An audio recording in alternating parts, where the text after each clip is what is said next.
This channel does not promote any violent, harmful, or illegal activities. All content provided by this channel is meant for an educational purpose only.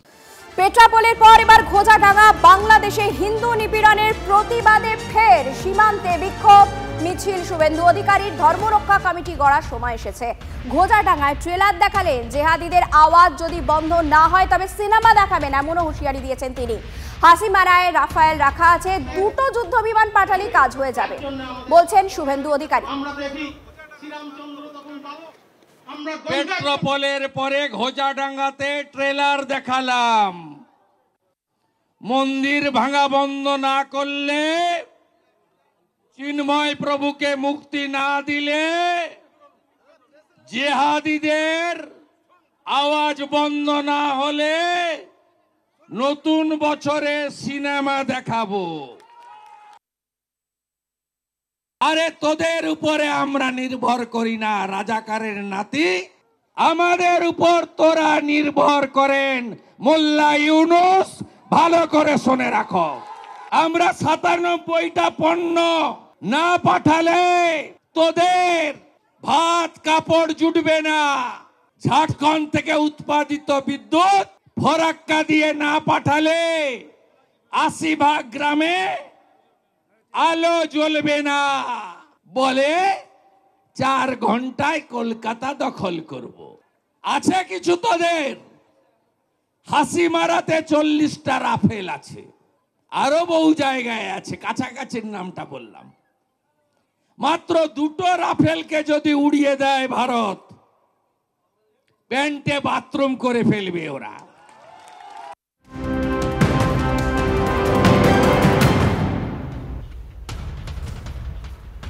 বিশ্বজুড়ে নিন্দার ঝড় উঠলেও মৌলবাদী আগ্রাসনের সুর আরো চড়া হচ্ছে। সংখ্যালঘু হত্যায় চরম নৃশংসতার হুঁশিয়ারি কট্টরপন্থীদের। খোলা রাস্তায় দাঁড়িয়ে কট্টরপন্থীদের হুঁশিয়ারির পরও কোনো ব্যবস্থা নেয়নি ইউনূস প্রশাসন। আমাদের যে বর্ডারের মধ্যে আখাউড়া ব্রাহ্মণবাড়িয়ার ভাই বোনেরা আছে, ভাই বাদি দাও, যে মায়েরা আছে, মায়েদের টেডার গাই তো তোমরা শেষ হয়ে যাবে। বাংলাদেশের সাথে কোনো পায়তারা করতে এসো না, তোমরা এক কবে পাড়া বলি করো, আর আমরা বোতা দাও দিয়ে গলা চিরস্তত করে দেব। কুকথায় পঞ্চমুখ, কণ্ঠে ভরা বিষ না, রায়গুণাকর ভারতচন্দ্রের অন্নদা মঙ্গল নয় বর্তমান বাংলাদেশ, যা মানবতার বুকে মূর্তিমান এক অমঙ্গল। লাখ লাখ মৌলবাদী, পেটে বিদ্যে নেই, ঘটে বুদ্ধি নেই, শুধু জিভের জগায় বিষ। ইসকন আমাদের একটাকে ফেলছে, আমরা টার্গেট করে একটাকে ফেলবো। কথা একেবারে ক্লিয়ার। ক্যান্সারের একটাই আনসার, সেটা হচ্ছে এটা উগরে ফেলতে হবে। শরীরের যেই অংশে ক্যান্সার হবে সেই অংশটা কেটে না ফেললে এই অংশ ঠিক হবে না, সারা শরীরে ক্যান্সার ধরবে। ইসকনকে বাংলাদেশ থেকে উগরে ফেলতে হবে। এত বড় জেনোসাইডের কথা বলছে ওপেনলি।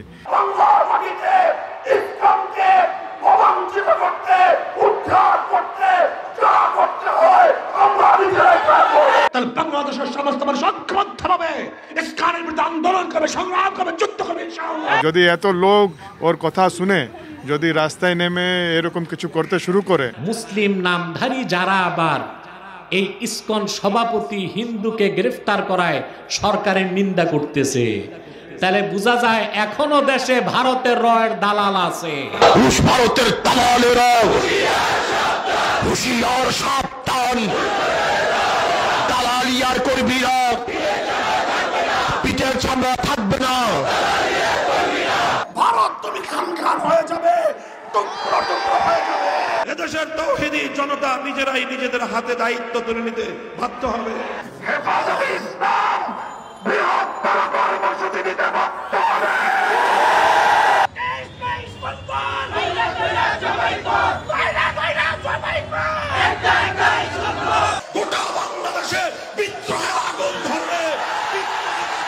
বাংলাদেশের সমস্ত মানুষ ঐক্যবদ্ধভাবে ইসলামের বিরুদ্ধে আন্দোলন করবে, সংগ্রাম করবে, যুদ্ধ করবে ইনশাআল্লাহ। ভারতকে আমি কোনো শক্তিশালী দেশই মনে করি না। তাহলে তো পুলিশ, আর্মি আর ডক্টর ইউনুস উনিও চাইলে এটা থামাতে পারবেন না। চোখ রাখা যাক এই মুহূর্তের সব থেকে বড় খবরে জয় বাংলা। বাংলাদেশের আর জাতীয় স্লোগান নয়, বঙ্গবন্ধুর জয় বাংলা স্লোগান মান্যতা পেল না সুপ্রিম কোর্টে। আরো বিস্তারিত জানবো, আমাদের সঙ্গে রয়েছেন আমাদের প্রতিনিধি জ্যোতির্ময় কর্মকার। জ্যোতির্ময়, কি খবর রয়েছে?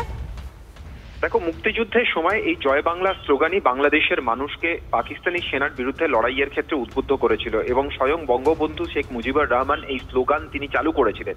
কিন্তু আমরা আগস্টের পর থেকে যে ঘটনাগুলো পর্যায়ক্রমে দেখতে পাই, প্রথম দেশের রাষ্ট্রপতিকে অপসারণের দাবি ওঠে, দ্বিতীয়ত যা সব থেকে বেশি গুরুত্বপূর্ণ দেশের সংবিধান পরিবর্তনের দাবি ওঠে এবং বিভিন্ন গুরুত্বপূর্ণ সরকারি প্রতিষ্ঠানে বাংলার পরিবর্তে উর্দুতে লেখা শুরু হয় এবং কোরআনের বিভিন্ন বাণী সেই জায়গাগুলোতে লেখা শুরু হয়। ফলত জয় বাংলা স্লোগান জাতীয় স্লোগান হিসেবে পরিবর্তনের যে দাবি, সেই দাবি এই প্রত্যেকটা ঘটনার পর্যায়ক্রমের সঙ্গে সাযুজ্য রেখেই তোলা হয়েছিল এবং সুপ্রিম কোর্টে, অর্থাৎ বাংলাদেশের সুপ্রিম কোর্টে সেই দাবি নিয়ে যাওয়া হয়েছিল এবং সুপ্রিম কোর্টও সেই দাবিকে কার্যত মেনে নিয়েছে, অর্থাৎ জয় বাংলা জাতীয় স্লোগান থাকলো না। আমরা ঘটনার পর দেখেছি যে দেশের প্রধান বিচারপতি সহ যে সমস্ত বিচারপতিরা উদারপন্থীদের বা এই মুহূর্তে দাঁড়িয়ে যারা কট্টরপন্থী তাদের দাবি মানছেন না, তাদেরকেও পরিবর্তনের দাবি তোলা হচ্ছিল। ফলত বিচার ব্যবস্থার অভ্যন্তরেও কট্টরপন্থীদের যে নিয়ন্ত্রণ বাংলাদেশে কায়েম হয়েছে সেই বিষয়টা কিন্তু ধীরে ধীরে স্পষ্ট হচ্ছে। ধন্যবাদ জ্যোতির্ময়।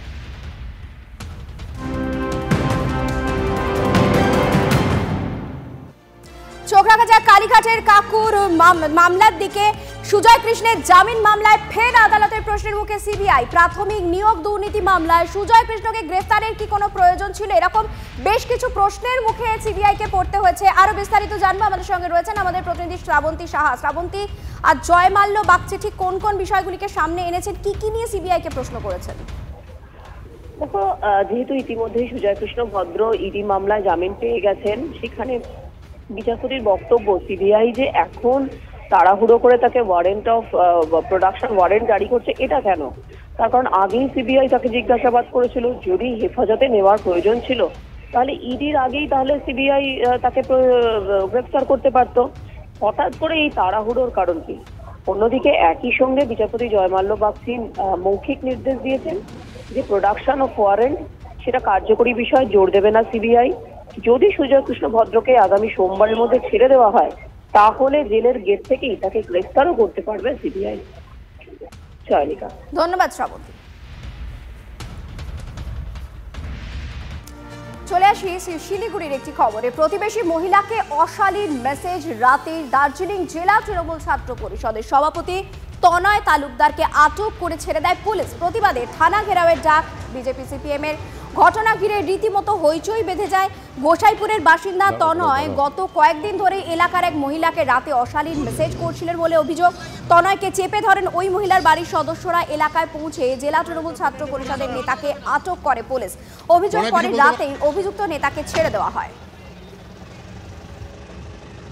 গোসাইপুরে একটা মেয়ের সাথে চাকরির নামে চাকরি চাইছিল তনয় তালুকদারের কাছে। এরকম 500 স্ক্রিনশট আছে যে উনি হচ্ছে নোংরা মেসেজ করছে, থাকলে ইয়ে করতে দিবে। এই যে ভিডিও আছে। হাসতে মানে আমি যদি করি এতক্ষণে তো আমাকে ওয়েস্ট বেঙ্গল ছাড়তে হইতো। তোমরা ও তো একটা বড় পদে রয়েছে, কেউ সামনে আসতে যাচ্ছে না, যে এতজন আছে সামনে আসতে পারতেছে না, কিন্তু যেটা ভুল ওটা ভুল। এদিকে আসন বণ্টনে এবার নতুন নিয়ম আনতে চাইছে সিপিএম। 1977 সালের নিয়ম আর নয়, 2026 সালের ভোটের আগে আসন বণ্টনে নতুন পদ্ধতি ব্যবহার করতে চাইছে বামফ্রন্টের বড় শরিক সিপিএম। সোমবার রাজ্য বামফ্রন্টের বৈঠকে এই সংক্রান্ত প্রস্তাব রাখেন ফ্রন্ট চেয়ারম্যান বিমান বসু। আপত্তি না করলেও এখনই চূড়ান্ত সায় দিতে নারাজ শরিকরা। শরিক দলের নেতাদের কথায় আলোচনা চলবে প্রস্তাব নিয়ে। নতুন যদি ফর্মুলা আসে তবে বাম শরিকদের ভাগে আসন সংখ্যা কমবে, সঙ্গে এলাকার বদলও হবে বলে সূত্রের খবর। শক্তি না থাকলেও দীর্ঘদিন লড়ে আসার ফলে সংশ্লিষ্ট এলাকার আসন ছাড়তে চাইছে না শরিক দলগুলি। তাতে কংগ্রেস বা আইএসএফ এর সঙ্গে আসন সমঝোতায় সমস্যা হতে পারে।